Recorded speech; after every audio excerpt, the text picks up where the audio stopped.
Good evening, Mrs. Pwamang.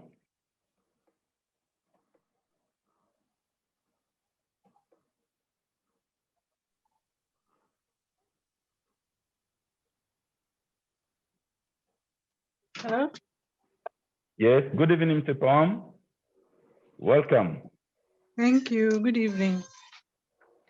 Thank you so much for giving us this opportunity to interact with you ahead of the World Day of Cancer. It is a privilege for me and for Mrs. Bajo, our co-founder for Girl for Tech and Innovation, to have you with us this evening. And we are really grateful. I will allow Mrs. Bajo to say a word, and after that, we will start the short interview. So, Mrs. Bajo. Thank you for this opportunity, Mrs. Pwamang. I'm happy to see you. Yeah, same here. And we are really appreciated to be here with us today. Girl for Tech and Innovation Africa is a non-profit organization promoting gender equality and empowering girls and women through the usage of technology and innovation. Okay. As part of our mentorship and leadership program, we envisage to have series of online talk show with female roles model as source of motivation and inspiration to our girls and many other women. The 4th February is the World Cancer Day, and we thank you for your availability to share your experiences with parents who are facing similar cases. Yes, miss. Thank you so much. We have privilege to have one of our colleagues. Her name is Margaret Olori, and she's our PA and social media volunteer. So she accepted to facilitate this interview. So Margaret, you have the pleasure to meet Mrs. Pwamang.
So I'll hand over to you, Margaret. Good evening, Mrs. Pwamang Gloria. Good evening. This side is 7 p.m. Happy New Year. Many happy returns. Yeah. Welcome to Girls for Technology and Innovation online talk show. Thank you. And I would like to ask you some of these questions. Like, Miss Gloria, like, how did you react? Sorry for the loss of your daughter. May her soul rest in eternal peace. Thank you. God gives and God takes. Very good. Since tomorrow we are celebrating, since we are nearly celebrating World Cancer Day, I would like to share with you ask you some of the questions you would share with us, make us know more about sorry, your Nicole. daughter, Her name is Nicole. Nicole, yeah. Yeah, Nicole, sorry. And I would like to know, how did you receive the news about Nicole's medical diagnostic? Okay, so at the point that we were told that she had cancer, we did not believe it because we thought that cancer was for grown-ups. She was 11 when she was diagnosed. And we had gone through a lot of hospitals and we were given wrong diagnosis. We were told that it was an infection for some time. I think about 4 to 5 months before we finally had the diagnosis that it was bone cancer. It was devastating, but initially we did not believe it that it could happen to a child, and let alone our child. It was difficult. So how did you break the news to her? How did you tell her she has this killer, this disease, this cancer at a young age of 11 years? We were blessed. She was very intelligent. So even when I was called aside to be spoken to, when the doctors finished breaking the news to me, and then she came in, she asked why they broke the news to me and not her, because she was the one suffering the sickness. So she needed to know. So the doctors asked my permission if they could break the news to her. And I had to agree because I didn't actually know myself how I was going to tell her that she had cancer. So I sat there, and then they told her that they just told her that she needed to go through some treatment, and it would be quite difficult. She needed to be strong, and they needed to do further tests to confirm what they have initially diagnosed, because we needed to do a bone marrow test to know the exact kind of cancer. So that was how they told her. So for me, all I told her was that that particular cancer, as they told me, was very fast, and it was terrible. So we needed to do the tests and all that we needed to do quickly. So she should brave herself. I think for her as a child, it wasn't as She difficult as wasn't scared. She wasn't scared. She knew she would become fine. for her. Throughout the treatment, she was not scared. Even at a point when we were going through treatment, and for me, I knew that it was quite deadly going through chemotherapy and all that. I was the one that had a challenge. It was like I felt that anything could happen. But for her, she was always encouraging me that she'll be fine. I think that also helped me in kind of coming to terms with how bad our situation was. How did she react to it? Like, what was her reaction like? The doctor telling you, okay, you telling her, her wanting to know what the doctors have told you, and the doctors coming to open to her and telling her, Nicole, this is the report. You need to go through some treatment. What was her reaction? And what decision did First she? question was, will she be able to go to school? She wanted to know if she could go to school and how fast she could go back to school. That was the first question she asked. And she was told that within a month, she could go back to school. Immediately, she didn't really feel the impact. But when we left the hospital, she cried about missing classes and that they were about to write exams. So she was going to miss her exams. And that was her worry. That was all she was worried about, really. And she Oh, didn't talk about how she felt or how the impact of the disease really weighed. So how did she begin responding to that? You know, you're missing school, you're missing exams. How did she begin reacting to that decision? Like, what decision did she take? Did she give? Did she want to give up? No, no, Did no, she? no. There was no point she What wanted was to. her She decision? immediately she was worried about school. So I told her that as far as school is concerned, she will have time to go back to school. And then we would ask permission for her to go back and then learn what her friends had already learned. So initially she was not agreeing to it, but then I spoke to her severally, and then we also called her teacher and then spoke to her about how we need time for her to get well. So that was how we managed that. I know it can be so challenging when one of your family member, when one of your loved ones is diagnosed with cancer. Sometimes our families tend to stay away from us.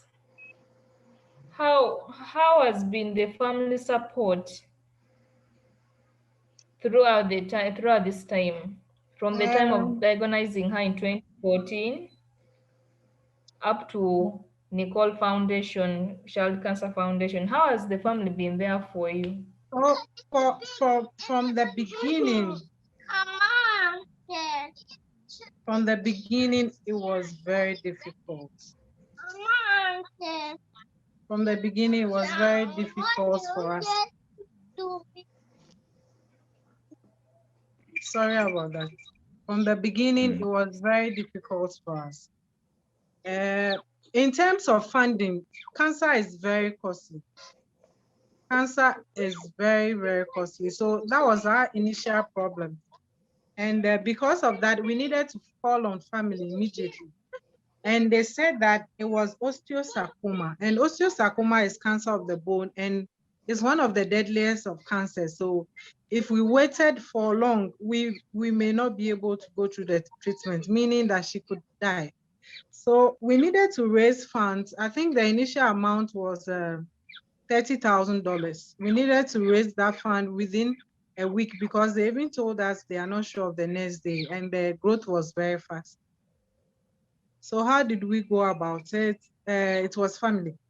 It was family. We are Christians, but then for all the help that came, I will say that it was by God's grace, but it was family that helped us.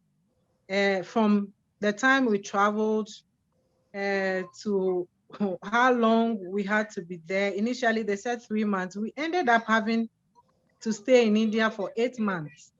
And then I had other children who had to be home for me to take only Nicole along. So the separation was very difficult for us. They were left with only their dad, and then family had to still come in to help him to take care of them.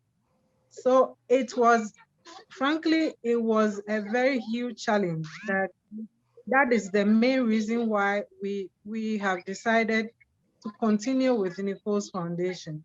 Because even when you get help in terms of money, you still need people to help you, because there were times that I was the one who was sick whilst she was going through treatment because I was so stressed. She had the cancer removed in her thigh.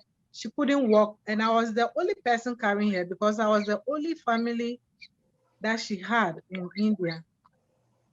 And then at a point, we had support from the embassy in India, the Ghanaian embassy in India, and a whole lot of other support. So I would say that it's by grace, but as for cancer, you need a lot of people to support you. you need help. And we had it from our I hear family. one of your babies crying there. And like what message? Sometimes parents go through a lot, families go through a lot. The baby wants milk. Okay. Could you unmute yourself? Yeah, Margaret, you can ask the question. Okay, just a minute. Okay.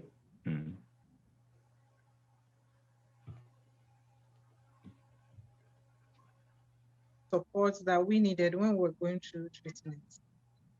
When we were in India, people didn't want to do the chemo because of the after effects. Chemo is like that. When you start having it, it kills all the cells in your body, and we know that we are alive because our cells are working. So when that happens, you become very vulnerable. You cannot do much. So when they have their first chemo, mostly they want to go, they don't want to continue. And so doctors referred to her because she was a child and she was going through treatment and was doing fine. So when she got better, she decided to, they will give you 21 to 28 days for you to get well before the next chemo section. So I think mostly in the third week, you feel better. So when she's well, she visits the hospital and then she just goes around like the way you visit and talk to people, and people got to know that she's the one the doctors referred to when they wanted them to continue treatment and all that. So that was how she started the foundation. And so all I'm saying is that we all need support, especially when somebody is going through the treatment. It's not only chemo. People do chemo, they do radiation, they do surgery. And you as a mother who is a primary caregiver, you stop working. So the moment you stop working, there's no money coming. And the time that there's no money coming is the time you need a lot of money. So people who are going through that, they need cash. They need money to pay all the bills. And apart from the money, there are times that they need help in terms of support at the hospital.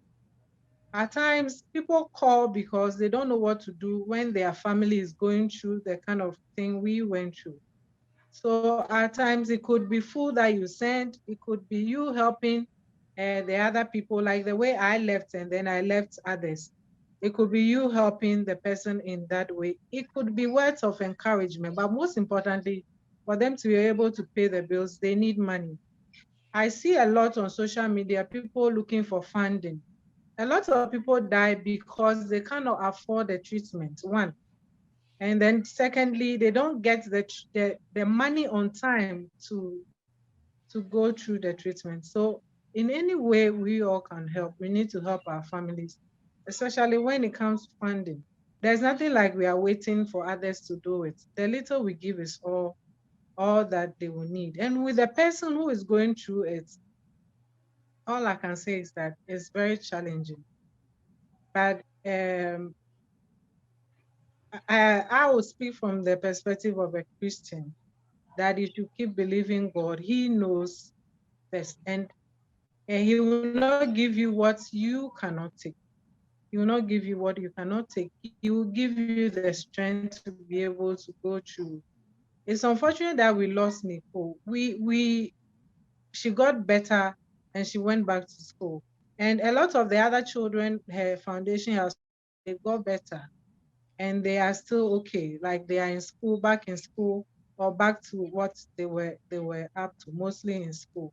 And so unfortunately we lost her. But for me, I think that was God's way of telling us to continue with her good work, continue with her foundation that she started.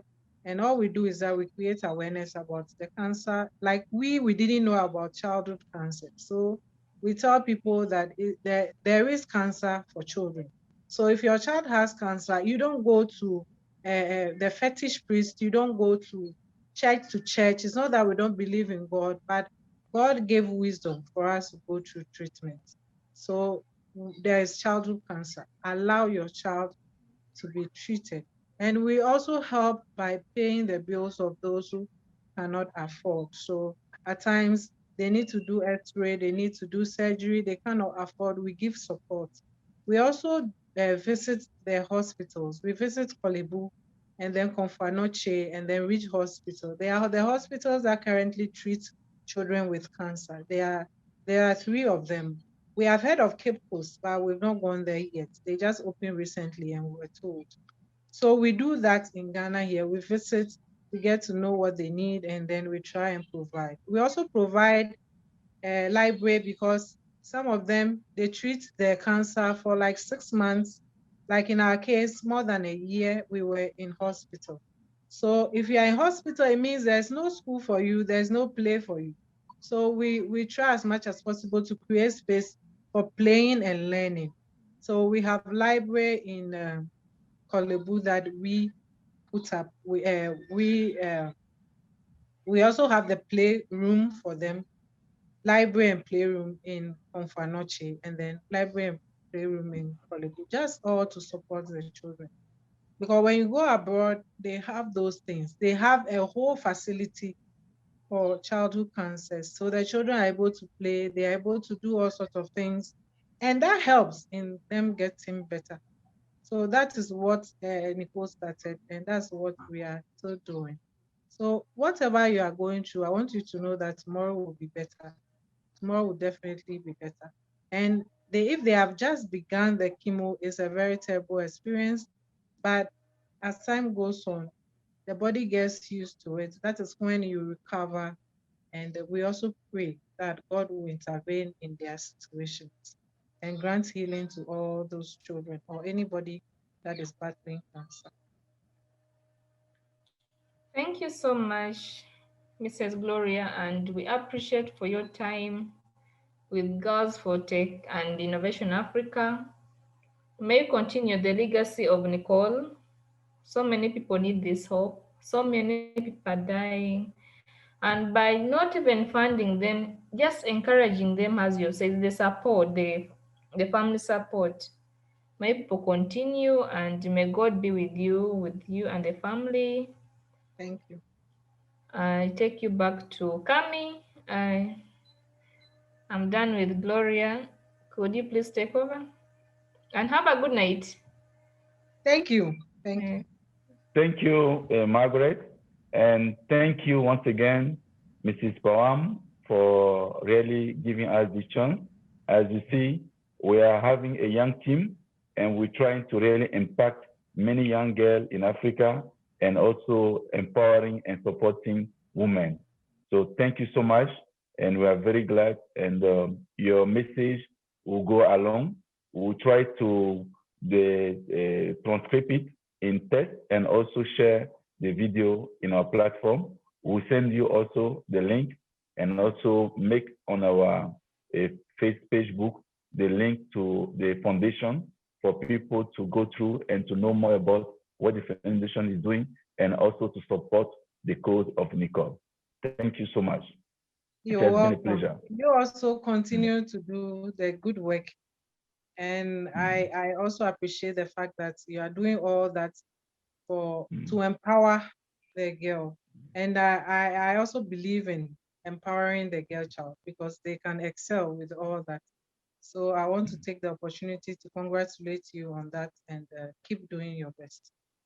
All the best. Thank you. Thank you. Have a good night. Bye. Good night. Bye.